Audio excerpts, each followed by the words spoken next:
Hello friends, welcome to A1IS. Today we'll start our ongoing prelims special series regarding India polity and governance. हमने बहुत सारे topic को discuss किया। आज again एक इम्पॉर्टेंट टॉपिक को डिस्कस करेंगे, साथ में प्रीवियस ईयर क्वेश्चंस। तो आज जो इम्पॉर्टेंट टॉपिक है वो है सिस्टम ऑफ गवर्नेंस। जब भारत आज़ाद हुआ तो उस समय बहुत डिस्कशन हुए कि कैसा सिस्टम ऑफ गवर्नेंस होगा, एडमिनिस्ट्रेशन कैसा होगा, हम प्रेसिडेंशियल सिस्टम ऑफ गवर्नेंस को अपनाएं या पार्लियामेंट्री फॉर्म ऑफ गवर्नेंस को अपनाएं। इसमें बहुत डिस्कशन हुआ इन द कॉन्स्टिट्यूएंट असेंबली। अगर आप थोड़ा सा फ्रीडम स्ट्रगल का जो इतिहास देखिएगा, we are tilted towards the British जो स्ट्रक्चर था, जो फॉर्म ऑफ गवर्नेंस था, एडमिनिस्ट्रेशन था, क्योंकि ब्रिटिश हम पे राज कर रही थी। तो ये तो स्वाभाविक बात है कि हम उससे तो इन्फ्लुएंस होंगे। तो उसके जो पॉजिटिव चीज़ था उससे भी हम कुछ लेंगे, कुछ नेगेटिव चीज़ को हम रिमूव कर देंगे। तो जब कॉन्स्टिट्यूएंट असेंबली में डिस्कशन हुआ कि हमारा सिस्टम ऑफ गवर्नेंस कैसा होगा, तो then that time we adopted parliamentary system of governance. अब इसके बहुत सारे कारण थे। पहला तो इंपॉर्टेंट कारण ये निकल कर आता है कि हमारे के ऊपर जो ब्रिटिश का जो राज था वहाँ पे भी पार्लियामेंट्री सिस्टम ऑफ गवर्नेंस थे, और ये माना जा रहा था कि 1853 में जो इम्पोर्टेंट काउंसिल एक्ट हुआ वहाँ पे ये सिस्टम ऑफ गवर्नेंस इंडिया में भी अप्लाई हो रहा था, तो जिसके कारण इन्फ्लुएंस बन गया और हमारा एक इम्पॉर्टेंट स्ट्रक्चर बनते जा रहा था, एक रोड मैप बनते जा रहा था कि हम पार्लियामेंट्री फॉर्म ऑफ गवर्नेंस को उसी के बीच में काम कर रहे थे। दूसरा इम्पॉर्टेंट चीज़ था, बहुत सारे लोग थे जैसे B.R. अम्बेडकर, उनका मानना था कि जो पार्लियामेंट्री सिस्टम ऑफ गवर्नेंस है वो स्टेबल होता है compare to the presidential form of governance. तो हमें स्टेबिलिटी भी चाहिए था, साथ साथ में रिस्पॉन्सिबिलिटी भी चाहिए था। जब आप प्रेसिडेंशियल फॉर्म ऑफ गवर्नमेंट की बात करते हैं, प्रेसिडेंशियल की बात करते हैं, तो ये ज़्यादातर देखा गया है कि स्टेबल है रेदर देन रिस्पॉन्सिबल। और जो पार्लियामेंट्री फॉर्म ऑफ गवर्नमेंट होता है वो रिस्पॉन्सिबिलिटी पे ज़्यादा फोकस करते हैं। तो इंडिया का स्ट्रक्चर, इंडिया का जो डाइवर्स पॉपुलेशन था, इंडिया का जो एक तरीके से आप हेट्रोजेनस सिस्टम था, उसमें देखा गया कि हमें पार्लियामेंट्री सिस्टम ऑफ गवर्नेंस चाहिए था। ये सही बात है कि parliamentary system of governance is adopted from the UK system, जो ब्रिटिश पार्लियामेंट था वहाँ से हमने अडॉप्ट किया, लेकिन उसमें भी कुछ कुछ इंपॉर्टेंट डिफरेंस थे। जैसे वहाँ पे मोनार्की सिस्टम था, हमारे यहाँ पे रिपब्लिकन सिस्टम है। हमारे यहाँ पे कॉन्स्टिट्यूशनल सुप्रीमेसी है, तो वहाँ पे पार्लियामेंट्री सुप्रीमेसी है। तो जो वहाँ के जो इम्पोर्टेंट पॉइंट्स थे उनको हमने यहाँ पे लाया, and then we adopted the parliamentary system of governance where stability as well as responsibility both are the important factor. तो ये सब इम्पॉर्टेंट हिस्टोरिकल बैकग्राउंड है regarding the system of governance. जब हम पार्लियामेंट्री सिस्टम ऑफ गवर्नेंस की बात करते हैं, अब हम पार्लियामेंट्री सिस्टम ऑफ गवर्नेंस की बात करते हैं, हम उसमें पावर कहाँ से अडॉप्ट करेंगे, तो इलेक्शन से होगा। और इलेक्शंस में जो रिस्पॉन्सिबल सिटीजन्स होंगे, जो एक इम्पॉर्टेंट पॉपुलेशन होगा, वो वोट करेगा, और जो मेजोरिटी में जो सीट्स जीता जाएगा, जो भी पार्टी जीतेगी वो पार्टी वो फॉर्मेशन ऑफ गवर्नमेंट करेगी। तो ये हमको बोल सकते हैं in the parliamentary form of government system of governance majoritarian की हम बात कर रहे हैं, वेजिटेरियन सिस्टम ऑफ रूल की बात कर रहे हैं, सिस्टम ऑफ रूल की बात कर रहे हैं। तो these all are the important basic point when we talk over the parliamentary system of governance. अब हम कुछ इंपॉर्टेंट क्वेश्चंस देखेंगे, वहां पे उसे डिस्कस करेंगे। अगेन वहां पे कुछ कुछ इंपॉर्टेंट पॉइंट्स निकल कर आता है, तब हम बात करेंगे। Again we go for the important questions. पहला क्वेश्चन है, which one is the most prominent element of the state? Flag, capital, sovereignty, head of the state। तो इसका आंसर होगा sovereignty। किसी भी स्टेट का, किसी भी कंट्री का सबसे जो कोर पॉइंट होता है, कोर एलिमेंट होता है, वो होता है सॉवरेन, सॉवरेनिटी। आप कितना इंडिपेंडेंट है। मैंने आपको शुरुआती दौर में भी बताया था जब हम प्रियम्बल पढ़ रहे थे कि sovereignty is one of the core point of the structure of any state. आप जितना सॉवरेन रहेंगे, इंडिपेंडेंट रहेंगे, आप उतना पावरफुल कंट्री होंगे। इंटरनल और एक्सटर्नल आप अपने मैटर को डिसाइड कर सकते हैं। तो किसी भी कंट्री का जो इंपॉर्टेंट कोर एलिमेंट होता है उसमें सॉवरेनिटी सबसे टॉप पॉइंट होता है। अदर एलिमेंट देखेंगे तो population, territory, government and sovereignty. तो इसमें आप बोल सकते हैं India is one of the important sovereign country, जहां पे हम पार्लियामेंट्री सिस्टम ऑफ गवर्नेंस, जो गवर्नेंस है या गवर्नेंस है, उसको हमने पार्लियामेंट्री सिस्टम में अपनाया है। तो this is the one of the important question when we talk about the element of a state. तो 4 एलिमेंट होते हैं, population, territory, government and sovereignty, जिसमें सबसे टॉप प्रायोरिटी किसे रखा गया? सॉवरेनिटी। तो answer will be C, sovereignty. दूसरा क्वेश्चन देते हैं, with reference to the sovereignty of India which of the following is are correct? India is a member of Commonwealth of nations, ये सही है। Sovereignty of India is the curtailed due to its the membership of Commonwealth of nations, ये गलत है। हम member है उस Commonwealth nation का, इसका मतलब ये नहीं कि हमारा सॉवरेनिटी को कटेल कर दिया गया, हमारा सॉवरेनिटी को रिस्ट्रिक्ट कर दिया गया। कुछ एक्सेप्शन है, जैसे इंडिया यूएनओ का भी मेंबर है, इंडिया ब्रिक्स का भी मेंबर है, इंडिया G20 का मेंबर है। तो इसका मतलब नहीं कि किसी भी ग्रुप ऑफ ऑर्गेनाइजेशन के आप मेंबर बन जाते हैं तो आपका सॉवरेनिटी को कटेल कर दिया जाता है, रिस्ट्रिक्ट किया जाता है। ये एक तरीके से डिस्क्रिशनरी पावर है कि आप किस ग्रुप को ज्वाइन करेंगे। कॉमनवेल्थ का इंडिया मेंबर है, तो वहाँ ने डिसीजन लिया कि ठीक है हम कॉमनवेल्थ ऑफ नेशंस के मेंबर तो बनेंगे, क्योंकि ब्रिटिश कॉलोनियल का हमारा एक जो हिस्टोरिकल एविडेंस था, जो हमारा एक हिस्ट्री था, उसके लिए हम वहाँ का मेंबर बने। लेकिन इसका मतलब ये नहीं कि वो हमारा सॉवरेनिटी को कटेल कर दिया, रिस्ट्रिक्ट कर दिया। India is a sovereign country and it can be decide the internal और एक्सटर्नल जो भी मैटर्स हैं हम अपने आप खुद डिसाइड करते हैं, क्योंकि हम एक सॉवरेन कंट्री है। तो answer will B A. The word sovereign implies that India is neither a dependency nor a dominion of any other nation, but an independent state. Though 1947 India declared the continuation of the full membership of Commonwealth of nation and accepted the British crown. तो उस पर बहुत सारे countries हैं, पाकिस्तान हो, Australia हो या New Zealand हो, जिन्होंने ये एक्सेप्ट किया, क्योंकि वहाँ पे ब्रिटिश कॉलोनियल का एक लंबा हिस्ट्री था। इसका मतलब ये नहीं हो जाता, अगेन आई एम सेइंग, कि आपका सॉवरेन कटल किया जाता। नेक्स्ट क्वेश्चन देखते हैं।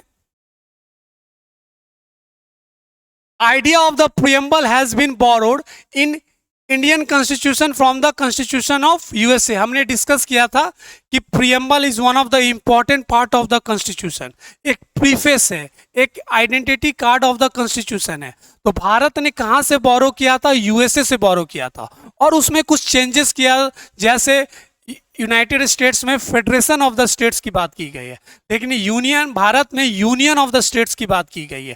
तो हमने वहाँ से तो अडॉप्ट किया, लेकिन जो हमारे कंट्री के लिए जो ज़्यादा इम्पोर्टेंट था, हमारे जो पॉपुलेशन के लिए, हमारा जो डाइवर्सिफिकेशन था, उसमें जो इम्पोर्टेंट चीज़ था, हमने वहाँ वो चीज़ को अडॉप्ट किया। लेकिन the preamble concept coming from the USA. The constitution of India provides which type of governance system? Democratic, presidential, parliamentary, semi democratic. तो हमने शुरुआत में ही बताया कि we adopted the parliamentary system of governance. There are mainly 2 type of governance, parliamentary, presidential. India हो, Britain हो, यहाँ पे हम पार्लियामेंट्री सिस्टम ऑफ गवर्नेंस की बात करते हैं। जब हम प्रेसिडेंशियल सिस्टम ऑफ गवर्नेंस की बात करते हैं तो इसका एग्जाम्पल हो जाता है यूएसए, मैक्सिको, ब्राज़ील, जहाँ पे जो एग्जीक्यूटिव होते हैं उनका कोई रिस्पॉन्सिबिलिटी नहीं होता रिगार्डिंग द लेजिस्लेचर। लेकिन जो पार्लियामेंट्री सिस्टम ऑफ गवर्नेंस होता है, the executive will be responsible to the legislature, मतलब जो पार्लियामेंट होता, आपने पढ़ा ही होगा आर्टिकल 74-75।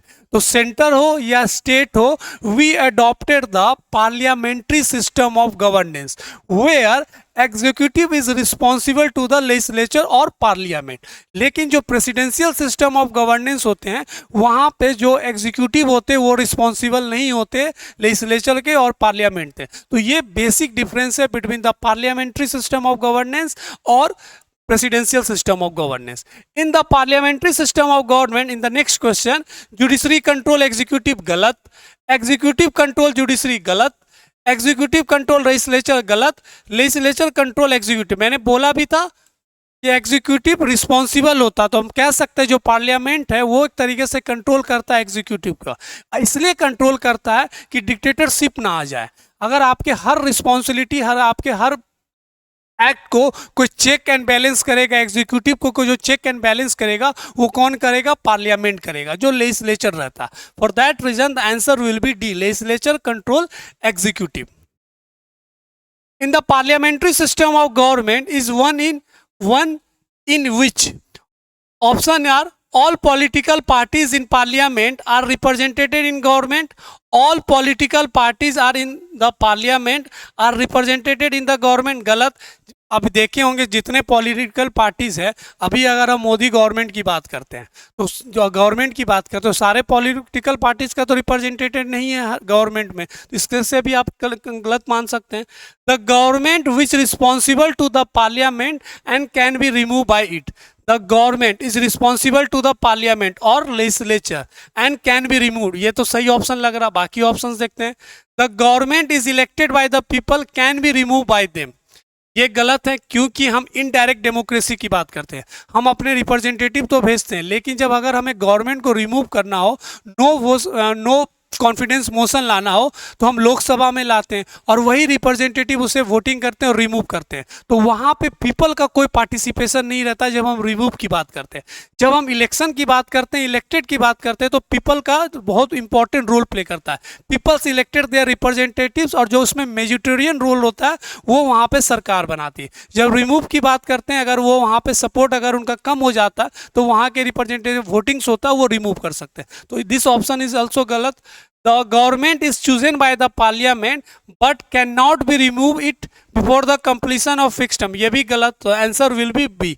आपको पता है अगर गवर्नमेंट का पहले भी टर्म से पहले रिमूव हो सकते हैं, अगर वो कॉन्फिडेंस मोशन लूज करते हैं, वहाँ पे कॉन्फिडेंस लूज करते हैं, तो फॉर दैट रीजन जो फिक्स टर्म रहता है उससे पहले भी गवर्नमेंट को रिमूव किया जा सकता है, और भी बहुत सारे एग्जाम्पल्स हैं। तो answer will be B, the government is responsible to the parliament and can be remove by it. Next question, the parliamentary form of government was first introduce in which country? तो इसका answer होगा great Britain. मैंने बताया था कि parliamentary form of government कहां से आया? यूके से आया। Where executive is responsible to the legislature और पार्लियामेंट।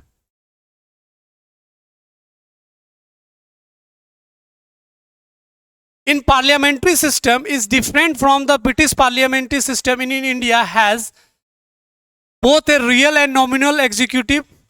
इंडियन पार्लियामेंट्री सिस्टम की बात कर रहा है। Is different from the British parliamentary system in India has different from the British parliamentary system in India has both real and nominal executive, गलत। system of collective responsibility, गलत। bicameral legislature, गलत। the system of judicial review। अब देखिए, मैंने कहा था कि जो ब्रिटिश पार्लियामेंट होते हैं वहां पे पार्लियामेंट्री सोवरेनिटी सबसे टॉप होता है। Parliamentary sovereignty is the supreme body, क्योंकि वहां पे अनरिटन कॉन्स्टिट्यूशन है। तो अगर जो ब्रिटिश पार्लियामेंट पास कर देगी वो फाइनल है। There is no role of judiciary review, there is no any participation, there is no check and balances from the judiciary side. तो वहां का जो टॉप बॉडी हो गया, जो सुप्रीम बॉडी हो गया, वो कौन हो गया? ब्रिटिश सिस्टम में पार्लियामेंट्री।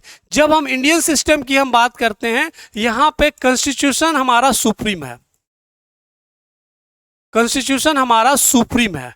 अगर हम कोई भी रूल एंड रेगुलेशन लाते हैं जो कॉन्स्टिट्यूशन से बाहर जाता है, जो नल एंड वॉइड है, जो हमारा बेसिक स्ट्रक्चर के अगेंस्ट जाता है, तो through the help of judicial review हम उस लॉ को, हम उस कानून को एक तरीके से नल एंड वॉइड कर सकते हैं, कैंसिल कर सकते हैं। तो इंडियन सिस्टम में कॉन्स्टिट्यूशनल सुप्रीमेसी लाई करता है, स्ट्रॉन्ग है, जहां पे जुडिशियल रिव्यू है। क्योंकि हम जो अपनाए हैं, we adopted the mix of US and UK। कहने का मतलब हमने पार्लियामेंट्री सॉवरेनिटी को भी रखा है, साथ में जुडिशियल रिव्यू की रखा है, लेकिन जो हमारा मिक्स्ड है, ब्लेंड है, वो है हमारा कॉन्स्टिट्यूशनल सुप्रीमेसी। तो these all are the basic point जो आपको पता होना चाहिए। तो इसी क्वेश्चन में ये कह रहा है बोथ है रियल एंड नॉमिनल एग्जीक्यूटिव। हमारे यहाँ रियल हेड कौन होते हैं? रियल होते हैं हमारे प्राइम मिनिस्टर, और जो हमारा नॉमिनल जो होते हैं वो कौन होते हैं? Head of the state, president nominal होते हैं head. System of collective responsibility मैंने बताया था आर्टिकल 74 75, एक रिस्पॉन्सिबिलिटी है जो लेजिस्लेचर को लेकर। By cameral legislature, Lok Sabha, Rajya Sabha. System of judicial review, ये अंतर करता है ब्रिटिश पार्लियामेंट्री सिस्टम को और Indian parliamentary system. There is no judicial review in the parliamentary British parliamentary system. तो this type of question are some important regarding the concept. तो ऐसे करके कंसेप्ट को भी क्लियर करना है और प्रीवियस ईयर क्वेश्चंस को भी पढ़ना है।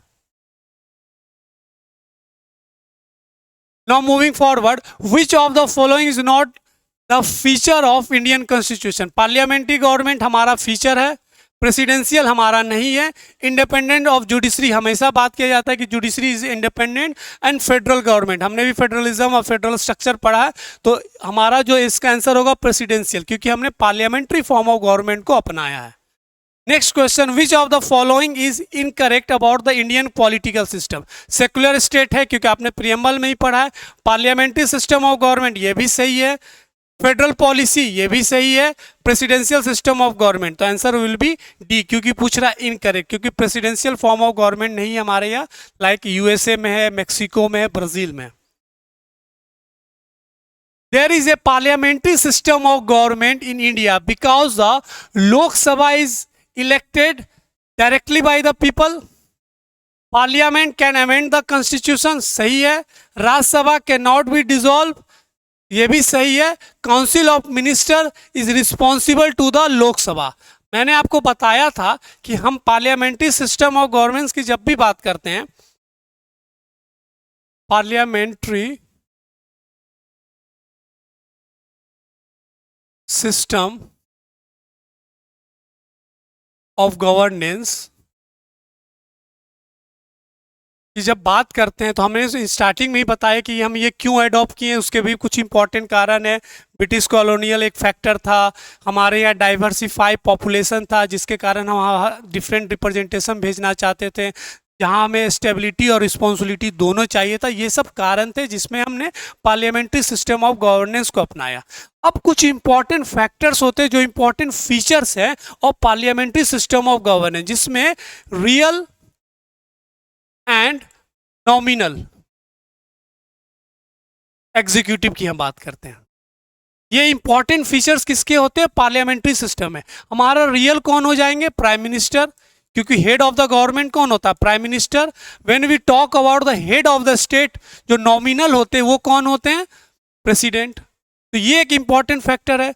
दूसरा, अगर हम बात करें article 74 and 75 in the central, जहां पे executive is responsible to the parliament और legislature, executive is responsible to legislature. दूसरा, इसी सिस्टम को बोला जाता है cabinet form, cabinet form of government, parliamentary form of government और वेस्टमिंस्टर मॉडल ऑफ गवर्नमेंट, क्योंकि ब्रिटिश पार्लियामेंट से लाया। तो this all are the important features of political homogeneity की बात की गई है,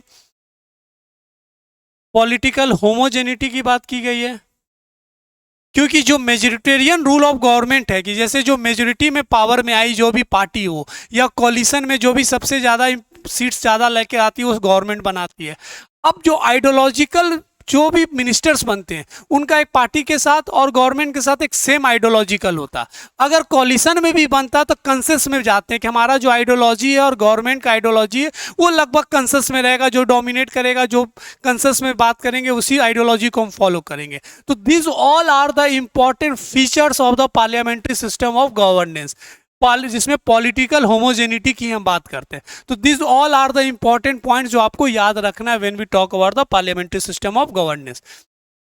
next question, which of the following statement is correct regarding the parliamentary. Legislature is responsible to the judiciary. गलत.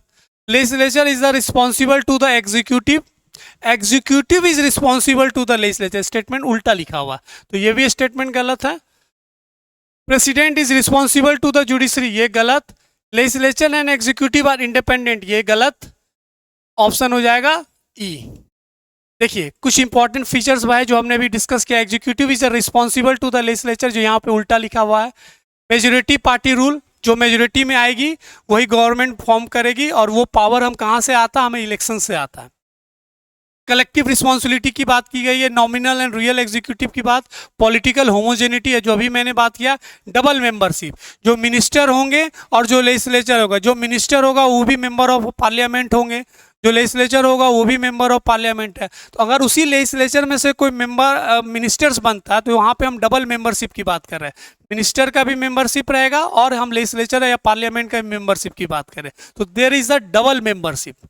जैसे Narendra Modi as a minister के लिए भी वो मेंबरशिप बने हुए, वहाँ पे ओथ एंड एफर्मेशन करते हैं. और अगर हम देखेंगे तो मेंबर ऑफ पार्लियामेंट, उसके लिए भी उन्होंने ओथ और एफर्मेशन लिया, तो उनका एक डबल मेंबरशिप है. As a member of parliament plus as a member of minister हो, काउंसिल मिनिस्टर हो या कैबिनेट मिनिस्टर हो, तो इसी को बोला जाता है double membership. Leadership of prime minister.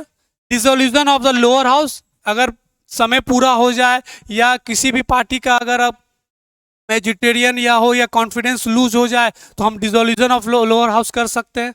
Secrecy of procedure, जो भी मीटिंग्स हो रिगार्डिंग द पार्लियामेंट हो या मेंबरशिप का कैबिनेट का कोई भी हो, उसे सीक्रेसी रखा जाता. तो this all are the important features of parliamentary form of government. इसी पार्लियामेंट्री फॉर्म ऑफ गवर्नमेंट के ये इंपॉर्टेंट फीचर्स है जिसको भारत ने अपनाया है. और कहाँ से अपनाया है? यूके से अपनाया. तो this all are the important critical points regarding this topic.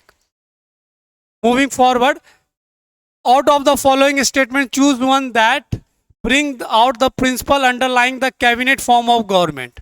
ये IAS 2017 में पूछा गया था, यूपीएससी 2017 में. पहला ऑप्शन में बोला जाता है an arrangement for minimizing the criticism against the government whose responsibilities are complex and hard to carry out the satisfaction of all. दूसरा ऑप्शन बोलता है एक mechanism for speeding of the activities of the government whose responsibilities are increasing day by day. Third option क्या कहता है? A mechanism of parliamentary democracy for ensuring complete collective responsibility of the government. तो cabinet का काम ही है collective responsibility को लेकर. तो answer will be C. In presidential government all executive power are vested in president. The cardinal features of political system in India are it is a democratic republic. सही. India it has a parliamentary form of government, ये भी option सही है. Supreme power vest in the people of India, ये भी सही है. It provides for a unified authority, ये गलत है. तो answer will be B. 1 2 3. Consider the following. India is a democratic polity, सही. India is a sovereign state, सही. India is a democratic society, India is a welfare state. तो all option are 1 2 3 4. क्योंकि democratic polity है, sovereign state है, ये सारे point सही हैं. Moving forward, which of the following is not a feature of Indian polity? Government following the constitution, ये सही है. हर गवर्नमेंट को constitution, the rule of book है, जो rule of law वो follow करना है. डेमोक्रेटिक गवर्नमेंट, ये भी सही है. द रूल ऑफ लॉ, ये भी सही है. ऑथोरिटेरियन गवर्नमेंट, ये गलत है. आंसर विल बी डी, क्योंकि हमारे यहाँ पे डेमोक्रेटिक गवर्नमेंट है, वहाँ से power parliamentary form of government को अपनाते हैं. Central state government get authority from the Indian constitution. Which of the following is not a feature of good governance? Accountability, ये सही है. ट्रांसपेरेंसी, सही है. रूल ऑफ लॉ, ये भी सही है. रेड टेपिज्म, तो ये गलत है. तो हम पार्लियामेंट्री फॉर्म ऑफ गवर्नमेंट की इसलिए बात करते हैं, उसका अगर सिग्निफिकेंस देखिएगा तो वहाँ पे सबसे इंपॉर्टेंट चीज़ है अकाउंटेबिलिटी. दूसरा responsibility. Third is the stability.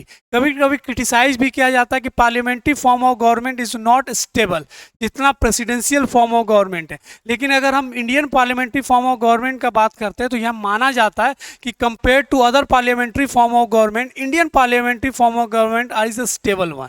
तो ये सब इंपॉर्टेंट सिग्निफिकेंस है, अकाउंटेबिलिटी, रिस्पॉन्सिबिलिटी, स्टेबिलिटी. तो answer will be red tapism. This is not a feature of good governance. जब भी हम गुड गवर्नेंस की बात करते हैं तो रिस्पॉन्सिबिलिटी, स्टेबिलिटी, अकाउंटेबिलिटी, वेलफेयर की हम बात करते हैं, डेमोक्रेटिक स्ट्रक्चर की बात करते हैं। रेड टेपिजन मतलब हुआ कि पर्टिकुलर किसी भी पर्टिकुलर एरिया में या पर्टिकुलर लोगों को आप एक तरीके से ज़्यादा आगे बढ़ाना चाहते हैं, तो दिस इज़ अ डिस्क्रिमिनेशन चीज़ है जो गुड गवर्नेंस का अगेंस्ट है। Welfare state aims to the management of the welfare weaker section. This is also the important answer will be B. The state is everywhere. It leaves hardly a gap. This statement explains the concept of welfare state. Which of the following is not the philosophy of Constitution of India? हमारे भारत का अगर देखिएगा philosophy तो वहाँ पे welfare state की बात की गई है, सोशलिस्ट स्टेट की बात की गई है, पॉलिटिकल इक्वेलिटी की बात की गई है, and the answer is a D. Communist state नहीं है क्योंकि एक डेमोक्रेटिक स्टेट है, डेमोक्रेटिक रिपब्लिकन स्टेट है। विच of the following is the basic feature of the presidential rigid constitution single executive? This is the important feature of presidential में अगर हम बात करेंगे तो सिंगल एग्जीक्यूटिव। अगर हम पार्लियामेंट्री फॉर्म का जो बेसिक अगर फीचर की हम बात करेंगे तो executive is responsible to the legislature. Which of the following statement is correct? The Constitution of India is presidential, गलत। India is a titular monarchy, गलत। India is a aristocracy, गलत। India is a parliamentary democracy, तो answer will be D। Which is the main source of political power in India? क्योंकि आपने पढ़ा होगा preamble में we people of India, तो जो पॉलिटिकल सोर्स जो पावर है वो कहाँ से आता है? हमारे लोगों से ही आता है। तो वो पहला लाइन में ही लिखा गया है we people of India. It means that the main source of political power in India is the people. Now we moving to the next question. Which of the following is correct? The main feature of presidential form of government. The head of the executive is the president. Presidential form of government का main feature पूछ रहा है, तो head of the executive is the president. Answer is सही है। The presidential appoint is council of minister, ये भी सही है। The presidential cannot dissolve the legislature, ये भी सही है। इसलिए आंसर होगा ऑल ऑफ द अबव। तो ये सब बेसिक फीचर है प्रेसिडेंशियल फॉर्म ऑफ गवर्नमेंट के। Now moving to the next question. In which country the presidential form of government first form? United States of America. मैंने आपको बताया था एग्जांपल में, यूनाइटेड स्टेट्स ऑफ अमेरिका हो या Mexico, Brazil, वहाँ पे प्रेसिडेंशियल फॉर्म ऑफ गवर्नमेंट है। अगर पार्लियामेंट्री सबसे पहले कहाँ अपनाया गया तो ब्रिटेन में। अगर प्रेसिडेंशियल कहाँ सबसे पहले अपनाया गया तो वो है यूएसए में। The democracy of India is based on the fact that the constitution is written, fundamental rights have been provided, public enjoy the rights to choose and change the government. Answer will be C, क्योंकि democracy की बात कर रहा था। Democracy का मतलब क्या होता है? पीपल। अब पीपल ही तो चूज करेगी गवर्नमेंट कौन होगा या पीपल इसको रिमूव करेगी। तो for that reason public enjoy the right to choose and change the government. और हर 5 साल में यहाँ पे इलेक्शंस होते हैं, स्टेट हो या सेंट्रल हो। तो एक टेन्योर है, एक टाइम टेबल है, उसके हिसाब से हम अपने गवर्नमेंट को चूज करते हैं। अगर हमारा वो गवर्नमेंट हमारे हिसाब से काम नहीं करता तो हम उसको चेंज करते हैं। तो answer will be C. Democracy's superior virtue lies in the fact that it calls into activity the intelligence and character of ordinary man and woman. Answer will be A. The methods, ये सब तो गलत points हैं, तो ये this is the all important. India is the Republic means it is the people who are the final authority in all the matters. There is a no parliamentary, there is no hereditary. क्योंकि हम जब Republic की बात करते हैं तो हमारे यहाँ पे भी जो हमारे हेड ऑफ द स्टेट हैं वो चुन कर आते हैं। उनका एक प्रोसीजर है, एक तरीका है जहाँ पे सिंगल ट्रांसफरेबल वोट के तरीके से हम चुन के आते हैं। जैसे ब्रिटेन में मोनार्की है, वहाँ फिक्स है कि वो परिवार से ही वहाँ के हेड ऑफ द स्टेट बनेंगे। हम मोनार्की बोलते हैं। जब हम रिपब्लिकन बोलते हैं, गणतंत्र बोलते हैं, तब मतलब जो हमारा हेड होता है वो हमेशा चुन के आता है। There is a no hereditary rules in India. तो आंसर विल बी सी।